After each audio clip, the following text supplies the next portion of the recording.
कैसे हैं आप लोग। स्वागत है आज की अपनी क्लास में।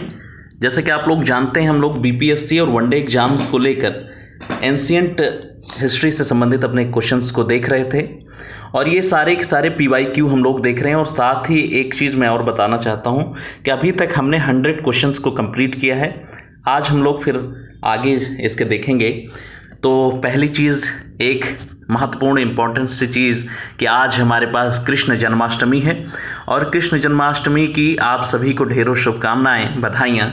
और कृष्ण जन्माष्टमी के उपलक्ष्य में एक लाइन मैं आप लोगों के लिए कहना चाहता हूँ कि यदा यदा ही धर्मस्य ग्लानिर्भवति भारत अभ्युत्थानम अधर्मस्य तदात्मनां सृजाम्यहम् पवित्रणाय साधूनां विनाशाय च दुष्कृतां धर्म संस्थापना अर्थाय संभवामि युगे युगे। ये भगवान श्री कृष्ण के मुख से निकली हुआ गीता ज्ञान है। तो आइए चलते हैं, पहले प्रश्न की शुरुआत आज हम लोग करते हैं 101 नंबर से। इनमें से किसने पहली बार यह व्याख्या की थी कि पृथ्वी अपनी धुरी पर घूमने के कारण प्रतिदिन सूर्योदय एवं सूर्यास्त होता है। घूमने के कारण क्या होता है? प्रतिदिन सूर्योदय और सूर्यास्त होता है। क्या आर्यभट्ट ने कहा था? क्या भास्कर ने कहा था? ब्रह्मगुप्त या बराहमिहिर या इनमें से कोई नहीं है? उपर्युक्त में से एक से अधिक। तो इस प्रश्न का आंसर देखेंगे। Answer is A, that means Aryabhatta ने कहा था। आर्यभट्ट ने ये घोषणा की कि सूर्योदय और सूर्यास्त पृथ्वी के अपनी धुरी पर घूमने के कारण होते हैं।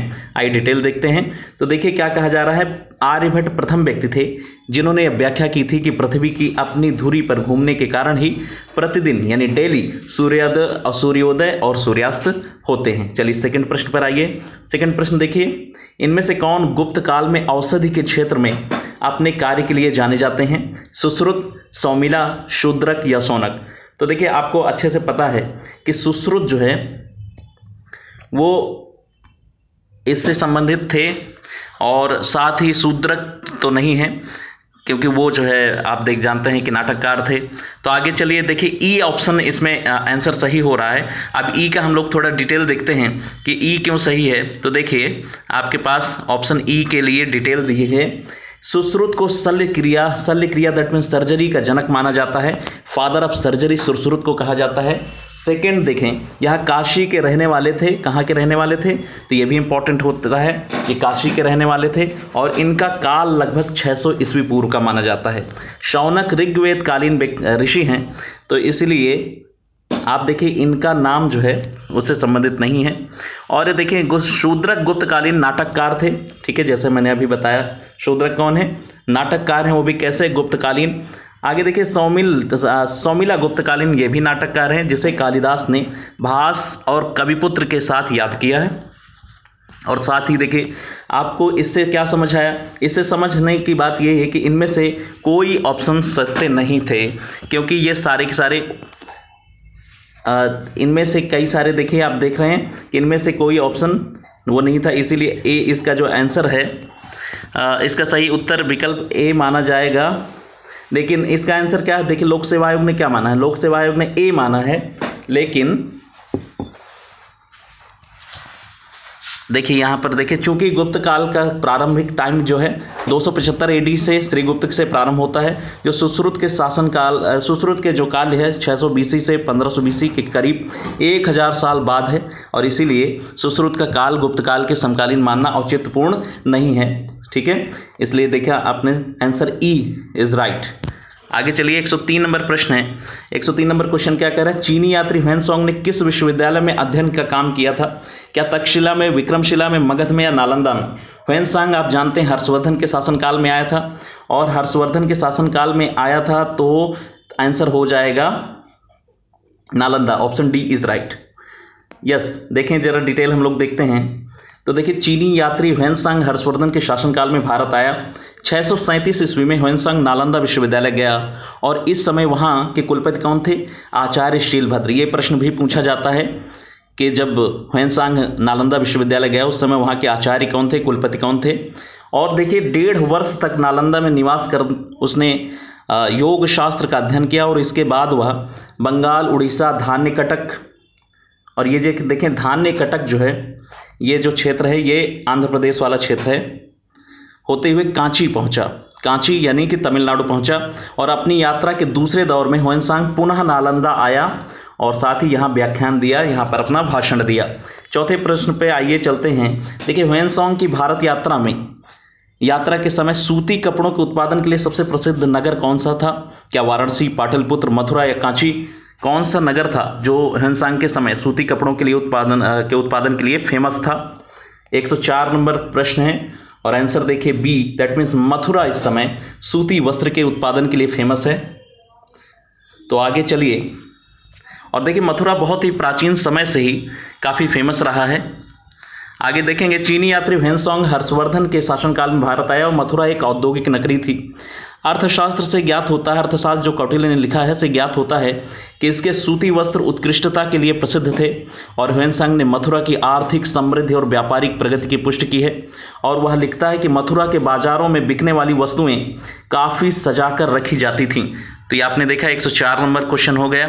105 नंबर क्वेश्चन पे आइए और देखिए कवि बाण के बारे में। देखिए कवि बाण निवासी कहाँ के थे? पाटलिपुत्र, थानेश्वर, भोजपुर या फिर उपरोक्त में से कोई नहीं। तो कवि बाण के बारे में देखिए तो बाण जो थे, बाण भट्ट जिन्हें हम कहते हैं, तो वो पाटलिपुत्र के थे, पटना के निवासी थे। वर्तमान पटना को ही हम लोग पाटलिपुत्र कहते हैं। तो देखिए डिटेल देखते हैं तो बाण भट्ट हर्षवर्धन के दरबारी कवि थे और ये पाटलिपुत्र क्षेत्र के निवासी थे। हर्षचरित, कादंबरी और चंडी शतक इनके प्रमुख रचनाएं हैं। किसकी? तो बाण भट्ट की, और ये काफ़ी फेमस रचनाएं हैं। तो आपसे जब भी पूछा जाए हर्षचरित, कादंबरी और चंडी शतक तो आप आंसर करेंगे बाण भट्ट। चलिए नेक्स्ट क्वेश्चन की तरफ चलते हैं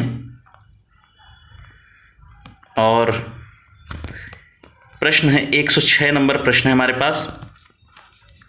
चीनी यात्री है इत्सिंग ने बिहार का भ्रमण कब किया था? क्या 405 ईस्वी में, 635 ईस्वी में, 637 ईस्वी या उपरोक्त में से कोई नहीं?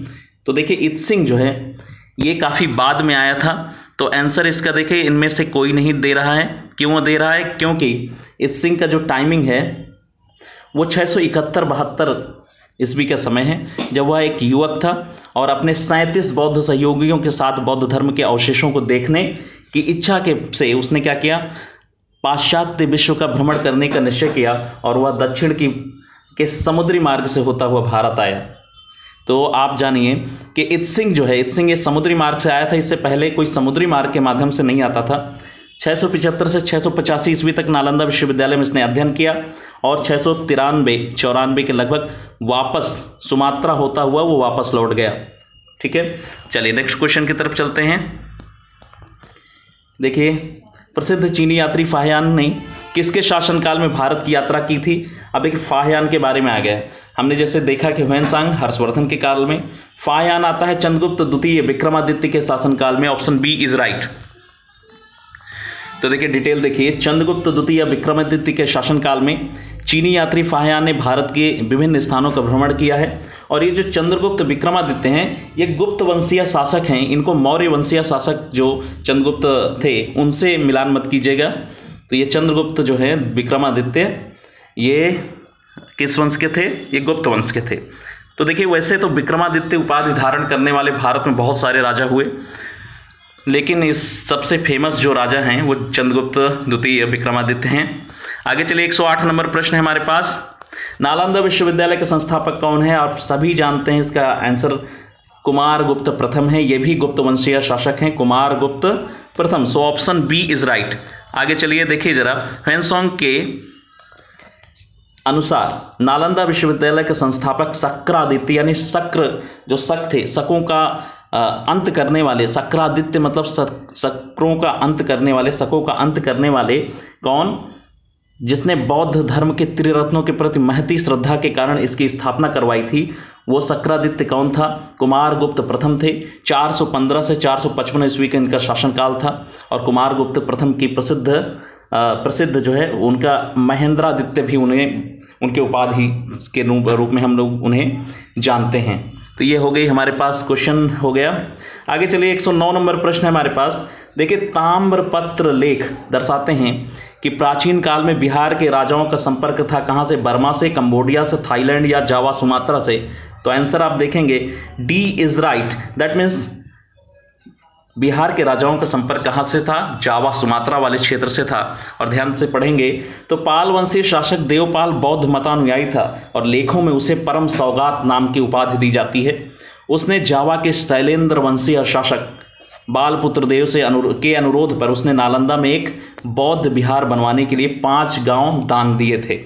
5 गांव दान देने का मतलब समझ रहे हैं? 5 गांव दान देने का मतलब है 5 गांव की ज़मीन के साथ साथ अब वहाँ का जो राजस्व है वो। ठीक है, तो चलिए नेक्स्ट क्वेश्चन हम लोग चलते हैं आगे। 110 नंबर प्रश्न है हमारे पास। यस, सुवर्ण भूमि या स्वर्ण भूमि का वह राजा कौन था जिसने नालंदा में एक बौद्ध विहार की स्थापना की और उसके रखरखाव हेतु अपने दूत द्वारा देवपाल से 5 गांव दान देने के लिए प्रार्थना किया था? वो कौन था राजा? क्या धरणीन्द्र था, या संग्राम धनंजय, बालपुत्र देव, या चूड़ामणि वर्मन? अभी जस्ट आपने इस प्रश्न का आंसर देखा है, तो देखिए इसका आंसर क्या हो जाएगा? C is right, Balaputra Deva is the right answer. और ये स्वर्ण भूमि के शासक बालपुत्र देव ने नालंदा में एक बौद्ध विहार की स्थापना की थी तथा उसके रखरखाव हेतु अपने दूत देवपाल को 5 गांव उसने क्या किया था? दान देने के लिए, देवपाल से 5 गांव दान देने के लिए प्रार्थना की थी। ठीक है, तो आइए चलते हैं। 111 नंबर प्रश्न है, नालंदा विश्वविद्यालय के विनाश के कारण क्या थे? कौन से कारण थे? क्या मुसलमान कारण थे, कुषाण, सीथियन, या फिर मुगल्स? तो आप देखिए इस समय मुगल्स का कोई अस्तित्व नहीं था, कुषाण बहुत पहले है, पहली शताब्दी ईस्वी में है, और इसके अलावा सीथियन नहीं थे। तो आपको मैं बताता चलूँ कि जो मुसलमान हैं ये इसके लिए मेन जिम्मेदार थे। कैसे? तो देखिए आपको मैं डिटेल थोड़ा बताता चलूँ तो हमारे पास जो आप जानते हैं कि मुसलमान जितने भी हैं उनमें से जो शुरुआती मुस्लिम हमारे यहाँ अटैक करते हैं, जिनमें कुतुबुद्दीन ऐबक है, उसका एक सेनापति था बख्तियार खिलजी नाम से। उसने जो है नालंदा विश्वविद्यालय में बख्तियार खिलजी के अधीन तुर्क मुस्लिम आक्रमणकारियों द्वारा नष्ट कर दिया गया था और यहाँ की लाइब्रेरी में आग लगा दी गई थी। ये दुर्भाग्य की बात है कि आज भी बिहार में उसके नाम पर स्टेशंस का नाम है, उसके नाम पर जगह का नाम है। बहुत ही जल्दी से जल्दी इस बात को हमें चेंज करना चाहिए, बदलना चाहिए। तो देखिए यह भारत में बौद्ध धर्म के पतन के लिए अंतिम प्रहार के रूप में इसको देखा जा सकता है। और देखिए इसके बाद बौद्धों का जो है भारत में लगभग पतन हो गया। आगे चलिए क्वेश्चन नंबर हमारे पास देखेंगे। 112 नंबर प्रश्न है और देखिए खजुराहो के मंदिर स्थापत्य के निर्माण में सहयोगी थे कौन? चंदेल, गुर्जर प्रतिहार, चाहमान या परमार? तो आप जानते हैं खजुराहो के जो मंदिर हैं वो चंदेलों के बनवाए हुए मंदिर हैं और चंदेल मध्य प्रदेश वाले क्षेत्र में शासन करते थे। आइए देखते हैं इसको थोड़ा डिटेल देखते हैं। तो देखिए खजुराहो के मंदिर चंदेल राजाओं द्वारा 905 से 1050 ईस्वी के बीच बनाए गए थे और यहाँ के मंदिरों में सबसे जो फेमस मंदिर है वो कौन सा है? कंदरिया महादेव मंदिर सबसे फेमस है और खजुराहो मध्य प्रदेश के छतरपुर जिले में स्थित है। इसकी खासियत मैं बताता चलूँ, चंदेलों द्वारा बनाए गए मंदिर मेनली जो है नागर शैली में बने हुए हैं और इसकी खासियत यह है कि पंचायतन शैली में है।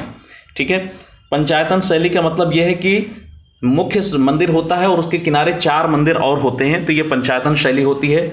और एक चीज़ और कि खजुराहो के मंदिर जो फेमस हैं वो अपने जो उसका जो है व्यसन से संबंधित, काम से संबंधित जो बहुत सारी मूर्तियां उसमें बनाई गई हैं उससे काफ़ी वो संबंधित है। काफ़ी भारत में सबसे ज़्यादा मूर्तियां काम वासनाओं से संबंधित वहीं पर हैं। लेकिन इसका एक गूढ़ रहस्य है, वो रहस्य मैं आपको बताता हूं कि ऐसा क्यों किया जाता था। इसका मतलब ये है कि जब भी आप मंदिर में आएँ या आप मंदिर की तरफ सोचें चलने को, तो अपने काम वासनाओं को बाहर छोड़ें और तब मंदिर के अंदर इंटर करें। इसलिए आप देखेंगे मंदिर के अंदर ऐसी चीज़ें नहीं थी, मंदिर के बाहर की दीवारों में ही थी, अंदर कहीं भी ऐसा नहीं था। ठीक है, तो चलिए क्वेश्चन नंबर नेक्स्ट हम लोग चलते हैं 30 नंबर। विक्रमशिला शिक्षा केंद्र के संस्थापक कौन थे? तो देखिए विक्रमशिला शिक्षा केंद्र के संस्थापक कौन थे? क्या ये देवपाल थे, धर्मपाल, नयनपाल या नरेंद्रपाल? ठीक है, तो देखिए Dharmapal is the right answer, क्योंकि विक्रमशिला विश्वविद्यालय बिहार के भागलपुर जिले में, जो कि भागलपुर कहाँ पर है? बिहार के पूर्वी क्षेत्र में स्थित है और इसकी स्थापना पाल वंश के धर्मपाल ने की थी और साथ ही देखिए आपने देखा कि जो नालंदा विश्वविद्यालय था उसकी स्थापना गुप्त शासकों ने की थी, कुमारगुप्त ने, और इसकी स्थापना कौन कर रहा है? पाल वंशीय धर्मपाल ने की थी। देखिए दीपंकर श्रीज्ञान जो उपाध्याय अतिश के नाम से भी प्रसिद्ध थे, यहाँ के प्रसिद्ध विद्वान थे और वो तिब्बत भी गए थे। कौन? अतीश दीपांकर अतीश ऐसे करके उन्हें बोलते हैं। ठीक है, तो ये प्रश्न हो गए दोस्तों। आगे चलिए 14वां प्रश्न देखिए जरा, निम्नलिखित राजवंशों में किसका उल्लेख संगम साहित्य में नहीं हुआ है? कौन सा राजवंश है जिसका उल्लेख नहीं हुआ संगम साहित्य में? तो आपको मैं बताता चलो, संगम साहित्य में 3 चीजें हैं, चोल, चेर, पांड्य हैं। कदम्ब वंश का वहां पर उल्लेख नहीं है, so answer A is right. आगे चलिए थोड़ा डिटेल देखते हैं इस प्रश्न का। तो देखिए यहां पर आपके लिए ये डिटेल आ गई। क्या कहा जा रहा है डिटेल में? देखिए संगम साहित्य में केवल चोल, चेर, पांड्य राजाओं के उद्भव और विकास का उनके विकास के बारे में वर्णन प्राप्त होता है। इन राज्यों के विविध राजाओं के शासनकाल का स्पष्ट निर्धारण संभव न होने पर भी संगम साहित्य में से कृष्णा नदी के दक्षिण में सुदूर प्रायद्वीप तक राजनीतिक गतिविधियों का पर्याप्त प्रकाश पड़ता है। ठीक है, लेकिन कदम वंश के बारे में इसमें कहीं डिटेल नहीं मिलता संगम साहित्य में। आगे चलिए 15वां प्रश्न है हमारे आज का, और इस प्रश्न को देखेंगे जरा। तो देखिए संगम युग में उरैयूर किसके लिए विख्यात था? मसालों के व्यापार का महत्वपूर्ण केंद्र होने के कारण, कपास के व्यापार का केंद्र, विदेशी व्यापार का महत्वपूर्ण व्यापारिक केंद्र, या आंतरिक व्यापार का महत्वपूर्ण केंद्र? उरैयूर किस लिए फेमस था? क्वेश्चन है 115 और आंसर देखिए B is right. That means कपास के व्यापार का महत्वपूर्ण केंद्र कौन था? उरैयूर था। और इसके बारे में थोड़ा डिटेल देखिए। तो देखिए तमिलनाडु के तिरुचिरापल्ली में अवस्थित कावेरी नदी के तट पर उरैयूर संगमकालीन चोलों की राजधानी थी। उरैयूर क्या थी? चोलों की राजधानी थी संगमकालीन। और देखिए यह कारी और वाराणम नामों से भी प्रसिद्ध है। मतलब जो उरैयूर है इसको अन्य नाम कारी या फिर वाराणम। और संगम युग में उरैयूर, देखें संगम युग में उरैयूर कपास और सूती वस्त्रों के लिए बहुत प्रसिद्ध केंद्र के रूप में जाना जाता था। सूती वस्त्रों और कपास के केंद्र के रूप में जाना जाता था। आगे बढ़ते हैं, क्वेश्चन नंबर हमारे पास है 116 और देखें मुद्रा राक्षस का लेखक कौन है? आप जानते हैं कि विशाख दत्त ने लिखा है मुद्रा राक्षस। तो देखिए क्वेश्चन हमारे पास, इसका डिटेल देखिए दोस्तों। मुद्रा राक्षस की रचना किसने की है? विशाख दत्त ने की है। और इस ग्रंथ में मौर्य इतिहास मुख्यतः चंद्रगुप्त मौर्य के जीवन पर प्रकाश पड़ता है और इसमें चंद्रगुप्त मौर्य को वृषल या कुलहीन बताया गया है।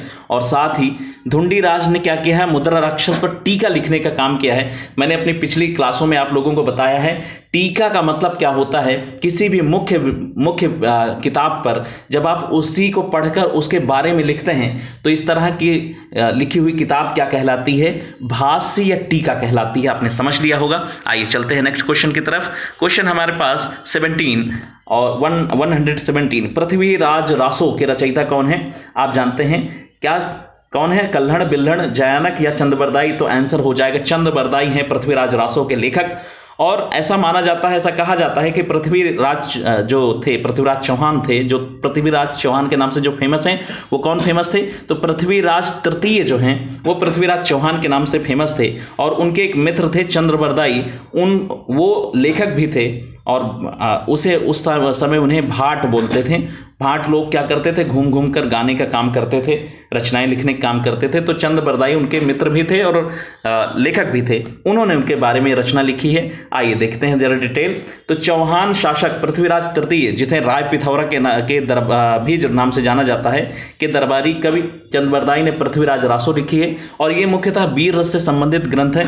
और आपको पृथ्वीराज रासो में पृथ्वीराज चौहान के शासनकाल से लेकर उन्होंने मोहम्मद गोरी से युद्ध, और मोहम्मद गोरी ने जब पृथ्वीराज को बंदी बनाया और काबुल लेकर गया तो वहाँ पर गजनी लेकर जब गया, काबुल के पास ही है गजनी, तो वहाँ लेकर गया। वहाँ ले जाने के साथ ही उसको किस प्रकार से शब्द वेदी बाण के माध्यम से पृथ्वीराज चौहान ने मारा, इस सब का वर्णन है।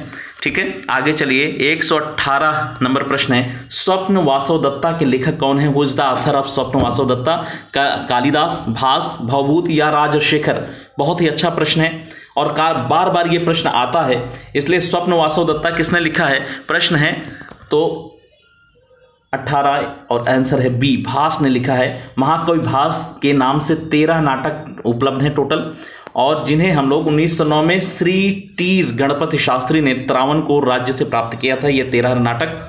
और इन नाटकों के नाम कौन कौन से नाटक हैं, यहाँ पर आप देखें तो बहुत सारे नाम आपको मिल जाएंगे। एक है प्रतिज्ञा, योगंध रायण, स्वप्न वासव दत्ता, उरुभंग, दूत वाक्य, पंचरात्र, बालचरित, दूत घटोत्कच, कर्णभार, मध्यम व्यायोग, प्रतिमा नाटक, अभिषेक नाटक, अभिमारक और चारुदत्त। ये नाटक हैं किसके, भास, महाकवि भास। और दक्षिण भारतीय मेनली ये जो है हमारे पास ये कवि थे।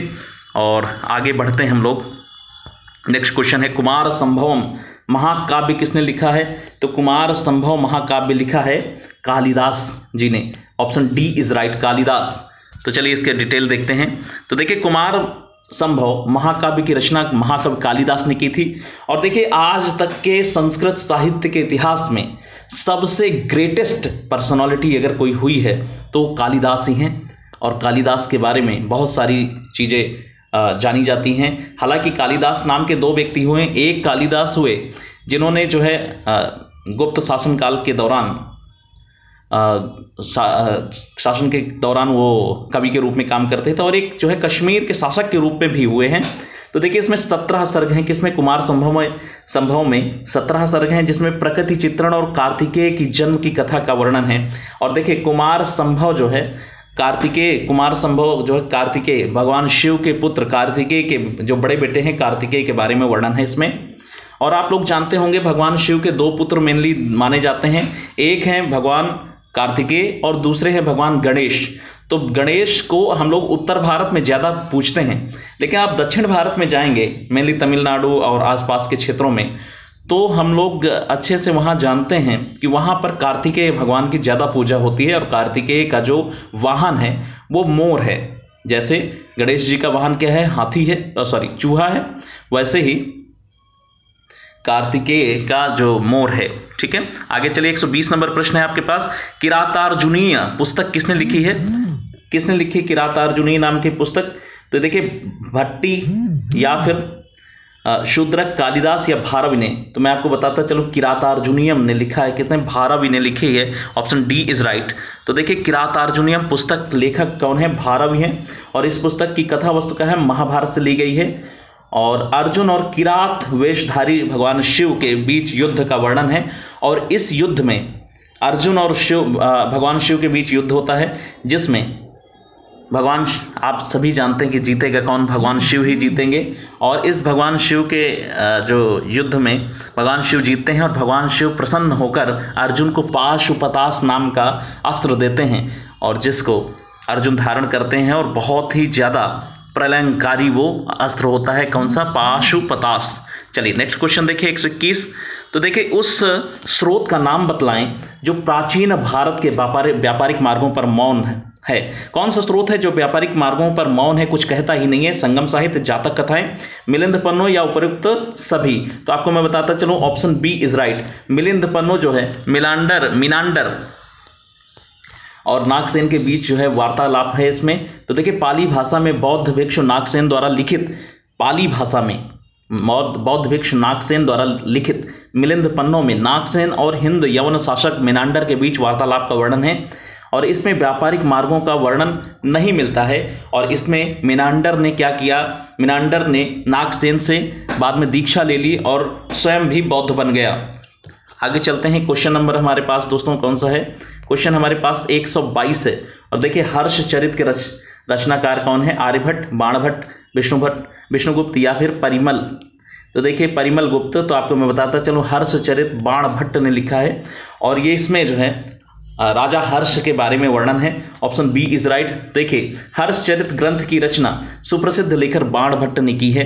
और यह वर्धन वंश के शासक के इतिहास का प्रमुख स्रोत है। और यह एक आख्यायिका है जिसमें लेखक अपने समकालीन शासक तथा उसके पूर्वजों के जीवन वृत्त का वर्णन करता है। ठीक है, किसने लिखा, हर्षचरित। तो हर्षचरित लिखा है बाणभट्ट ने। आगे चलिए 123 नंबर प्रश्न है हमारे पास। तो देखिए बहुत ही अच्छा शानदार प्रश्न है। चोल वंश का संस्थापक कौन था, क्या विजयालय थे, करिकाल थे, आदित्य प्रथम या राज राजा प्रथम। बहुत ही शानदार प्रश्न और आपको आंसर मिलेगा। ए इज राइट। विजयालय ने की थी चोल वंश की स्थापना, जबकि इसमें जो है आप देखेंगे तो बहुत बड़ा नाम है करिकाल का, आदित्य प्रथम। राजराज प्रथम वो व्यक्ति हैं जिन्होंने श्रीलंका के उत्तरी भाग को जीत लिया था। श्रीलंका के उत्तरी भाग को जीतने का काम राजराज प्रथम ने किया, जबकि संपूर्ण श्रीलंका को जीतने का काम किसने किया? इन्हीं के बेटे राजेंद्र प्रथम ने किया। तो चलिए क्वेश्चन हमारे पास 123 हो गए। आगे बढ़ते हैं थोड़ा सा और डिटेल देखते हुए। तो देखिए 123 का डिटेल देखिए दोस्तों। देखिए चोल साम्राज्य का संस्थापक कौन था? विजयालय ने किया, जो प्रारंभ में पल्लवों का एक सामंती सरदार था। और इसने तो देखिए चोल किसके बाद आए? पल्लवों को हटाकर चोल आते हैं, ध्यान रखना है। पल्लवों को हटाकर चोल साम्राज्य की स्थापना होती है, जिसको विजयालय ने स्थापना किया था। और उसने 850 ईस्वी में तंजौर को अपने अधिकार में कर लिया और तंजौर के शैव मंदिर, जिसे राजराजेश्वर या बृहदेश्वर मंदिर का निर्माण राजराजा प्रथम के काल में हुआ था। इसीलिए आपसे पूछा जाता है राजराजेश्वर मंदिर या बृहदेश्वर मंदिर का निर्माण किसने करवाया? तो राजराजा प्रथम ने करवाया। और इन्होंने अपने नाम पर भी इसका नाम रख दिया राजराजेश्वर मंदिर, ठीक है। और बहुत ही बृहदेश्वर मंदिर की खासियत आप देखेंगे तो ये बिना नींव पर बना हुआ है। इसके ऊपर 80 टन वजन जो है पत्थर रखा हुआ है। और आप सोचिए आज से 1000-1500 साल पहले 80 टन का वजन पत्थर कैसे मंदिर की शिखर पर रखा गया होगा। वो बहुत ही दुर्लभ तरीके से मैं आपको बताता हूँ कैसे रखा गया था। जब मंदिर पूरी बन गई तो मंदिर बनने के बाद सड़क बनाई गई और वो सड़क ऊपर तक बनाई गई, उसके शिखर तक। और फिर इसके बाद वो पत्थर हाथियों की मदद से पत्थर उसके शिखर पर मंदिर के रखा गया और बाद में वो सड़क तोड़ दी गई, ठीक है। आगे चलिए दोस्तों, क्वेश्चन है 124। देखिए चोल काल किसके लिए प्रसिद्ध है? क्या ग्राम पंचायतों के लिए, राष्ट्रकूट राजवंश, श्रीलंका के साथ व्यापारिक संबंध, तमिल संस्कृत की उन्नति?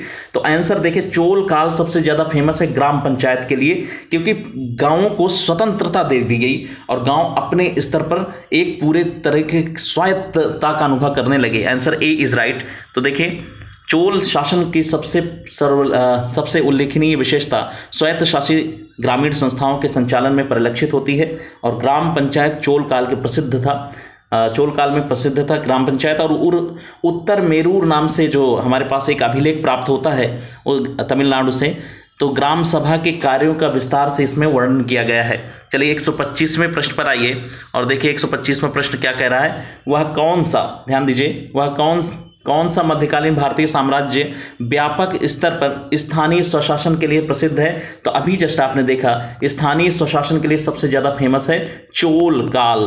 चोल राजा स्थानीय प्रशासन को बहुत महत्व देते थे और काफ़ी स्वतंत्रता देते थे। तो ये हमारे पास कितने प्रश्न हो गए दोस्तों? ये प्रश्न हो गए हमारे पास, आप देखेंगे 125 का मतलब 25 क्वेश्चन हमने देख लिया है। तो थैंक यू सो मच। इतने ही क्वेश्चन आज हम लोग देखेंगे। इसका डिटेल जरूर देख लेते हैं, थोड़ा सा डिटेल है ही नहीं। कल हम लोग 126 नंबर क्वेश्चन से देखेंगे। थैंक यू सो मच अभी के लिए। थैंक यू, टेक केयर, जय हिंद।